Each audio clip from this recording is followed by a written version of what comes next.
नमस्कार, मैं आचार्य सूरज कुमार। संस्कृत सूरज के इस चैनल पर आपका एक बार फिर से स्वागत है। आज हम लोग पढ़ने वाले हैं प्रार्थना।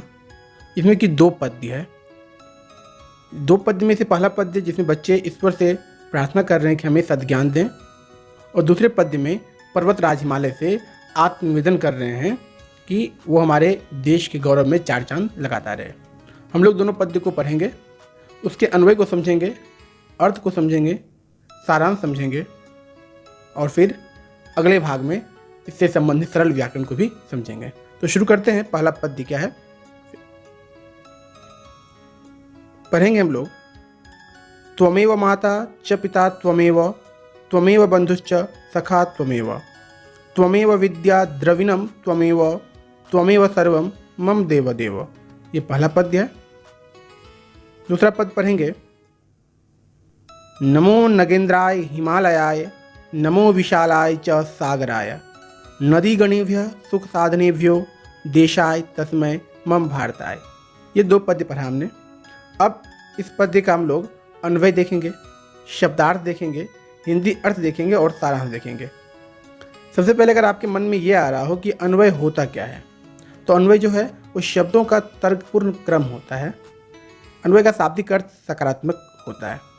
जैसे कि हमने एक पद्य पढ़ा अभी, त्वमेव माता च पिता त्वमेव, त्वमेव बंधुश्च सखा त्वमेव, त्वमेव विद्या द्रविणं त्वमेव, त्वमेव सर्वं मम देव देव। तो सबसे पहले इसका अन्वय करेंगे।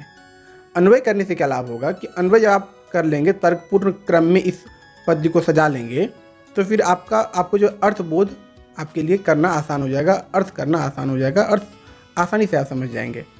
जैसे देखिए, मैंने इसका अन्वय किया है, ये आप करेंगे कि त्वमेव माता च पिता त्वमेव है, मतलब त्वम एव मम माता पिता।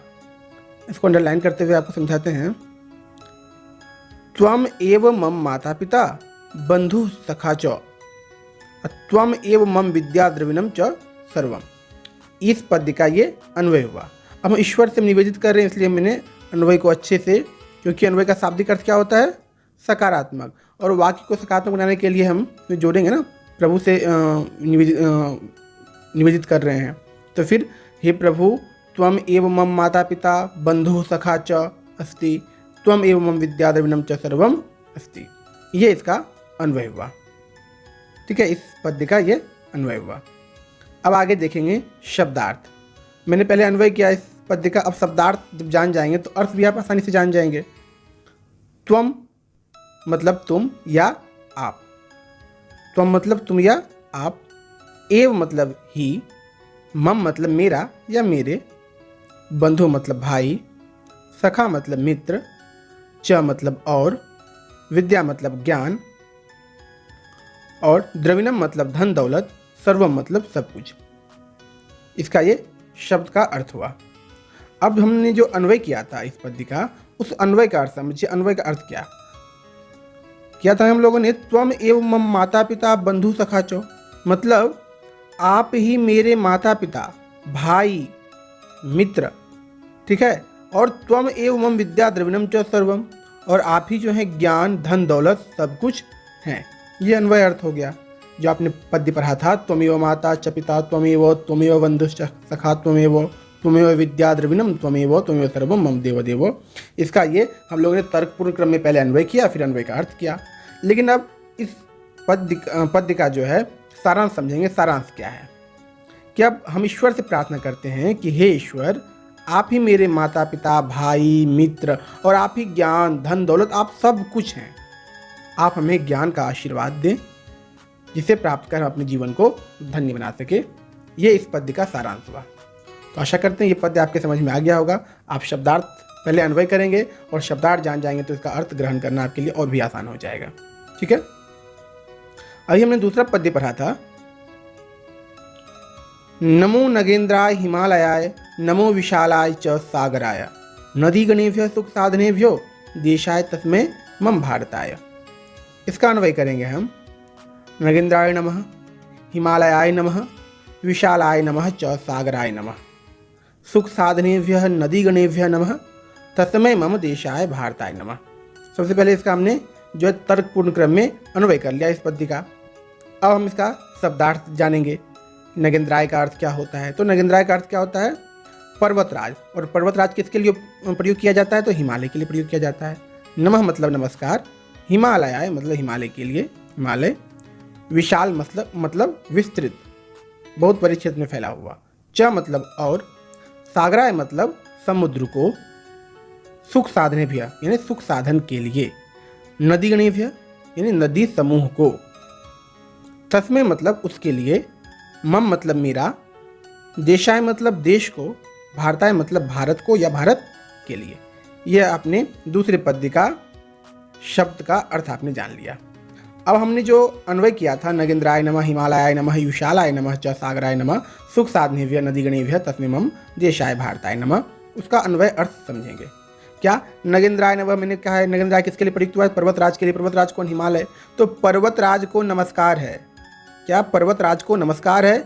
और हिमालयाय नमः, हिमालय को नमस्कार है। विशालाय नमः, च सागराय नमः, और विस्तृत सागर को नमस्कार है। जो सागर, जो समुद्र है, ठीक है, उसको भी, जो विस्तृत बहुत बड़े क्षेत्र में फैला हुआ, उसको नमस्कार है।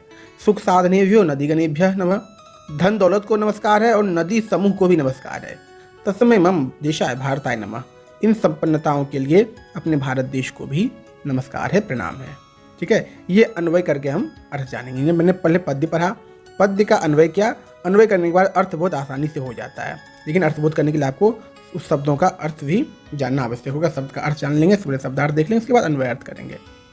अब जो हमने पढ़ा दूसरा पद्य, उसका सारांश जानेंगे। तो हम जो है पर्वतराज हिमालय से जो है आत्मनिवेदन प्रस्तुत करते हुए कहते हैं कि पर्वतराज हिमालय उत्तर दिशा में जो है प्रहरी के समान, रक्षक के समान विद्यमान है और 3 दिशाओं में विशाल सागर लहरा रहे हैं। और 3 दिशाओं में वो जो विशाल सागर लहरा रहे हैं, गंगा, यमुना, ब्रह्मपुत्र, कोसी आदि नदियाँ अपने जल से जो है खेतों को सींचती है। इस प्रकार हमारा देश सारे सुख साधनों से संपन्न पूरे विश्व में सबसे अलग है। इसलिए भारत देश को हम प्रणाम करते हैं। इस दूसरे पद्य का ये सारांश हुआ। क्या? नमो नगेंद्राय हिमालयाय, नमो विशालाय च सागराय, नदीगणेभ्यः सुख साधनेभ्यो देशाय तस्मै मम भारताय। ठीक है, तो हमने पहले क्या अन्वय किया, फिर अन्वय अर्थ किया और फिर सारांश किया। तो आशा करते हैं कि ये जो 2 पद्य हमने पढ़ा, अन्वय के साथ, शब्दार्थ के साथ, अर्थ के साथ, ये आपको अच्छे से समझ में आ गया होगा। और अब आगे से आपको ध्यान देना है, जब भी आप किसी पद्य को पढ़ें तो पहले तर्कपूर्ण क्रम में अन्वय कर लें, उसके बाद शब्दार्थ याद कर लें और खुद ब खुद स्वयं से आप देखेंगे कि आप अर्थबोध भी कर लेंगे, जिससे आपका प्रश्न जो बनेगा उसका उत्तर लिखने में, समझने में आपको आसानी होगी। तो फिर इसी पाठ से संबंधित आसान व्याकरण को लेकर हम जो है अगले भाग में प्रस्तुत होंगे। तब तक के लिए नमस्कार, धन्यवाद।